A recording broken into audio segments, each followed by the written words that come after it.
Okay, so you're kind of gearing up a little bit, and you ended up joining a crew, Yeah, TIU Music. absolutely. Did I pronounce it right? Yeah. Okay. Yeah. And is that when things started to kind of move for you? Yeah, that was my first channel of putting out music. Like I said, the homie that his older sister, that's who started the collective. And it was like an artist of like 10 different people. And yeah, that pretty much taught me the ropes of being an independent artist, putting out merch and just moving around independently. Okay. And what do you think was sort of the first thing that got you noticed? I would have to say producing Right With It for Kalan.FrFr. Right. And that's like a real West Coast beat. Yeah, that was a classic moment for LA for sure. Okay, how'd that come together? I've been on Kalan just moving around. I remember him from younger, like he was from Clicks, I was from Clicks. And I just sent him a beat pack really. And he was in the studio with G. Perico and Chris O'Bannon. And they put that song together. I wasn't even there. They put it out. It was just another song, but it started going crazy. It started going viral. So, Well, yeah, he just got signed to Rock Nation. absolutely. So Shout there's out about to Kalan. be a lot of attention on him. Yeah. Okay. And then at one point you hooked up with Bino Rideaux. Yeah. Did I pronounce that right? Yeah. So how did that really come together? So that relationship was through Kalan actually. Bino wanted to know who produced that Right With It song. Kalan exchanged our contacts, and that was our first initial relationship. All right, you guys started actually collaborating on a bunch of shit. Yeah. Well, with the song Brand New, that's actually my favorite song that you're on, That's crazy. period. That's crazy. Out of everything. And I really had to spend a long time listening to the catalog, listening to the mixtapes and the features and everything else like that. And I know that's not the most viewed song Right. of your catalog, but that one right there was the one that really caught me. Yeah, that was the moment for sure, because that's one of the first ones they start playing on the radio too. So, Oh, it was getting radio play. yeah, a lot in of LA. people start knowing who I was off that song too.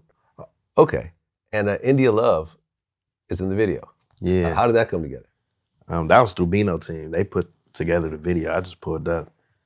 India Love always been tapped in like with the LA scene, though, because she's from LA, of course. But yeah, it was organic. And Bino's always been kind of connected with Nipsey. Yeah. They have a whole project together, right? Yeah, they do. They do. Okay. Were you and Bino like close when Nipsey died? I think that was like early on. Because before me and Bino even started doing music together, I was just producing for him. His Sorry for the Wait tape, I did like 6 different beats on there. And then, I remember meeting Nipsey at Roddy Ricch video shoot, Racks in the Middle. It was Nipsey video shoot actually, but Kiefer had introduced us to each other. And I told him I work with Bino. He was like, oh yeah, I heard of you before. But yeah, we wasn't that close around that time. Yeah, I mean, I interviewed Nipsey once. Word. And we ran into each other, a few times over the years. We were actually supposed to do an interview. Like he had actually tweeted me about doing it, publicly tweeted me about doing another interview, which ended up just never happening. That's crazy. Then, I just remember being in LA when he got killed, and it was just like a dark cloud. Remember that week, like leading up to his funeral, like. I remember it like yesterday. We still feel it to this day. So yeah. When you heard about that day and you saw the footage and the news started to come out, what'd you think?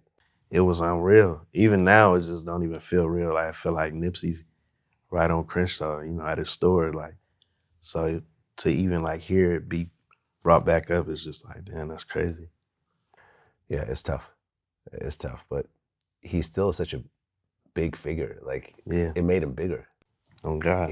Like Big Sean got a new song featuring him. Like Jay-Z, right? got a new song with one of his verses. Like, yeah, it really just kind of catapulted him from, he was a very respected artist, but he never had those huge hits under his belt.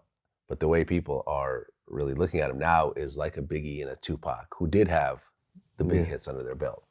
It just shows the respect level. For real. You can't duplicate that authenticity. Yeah.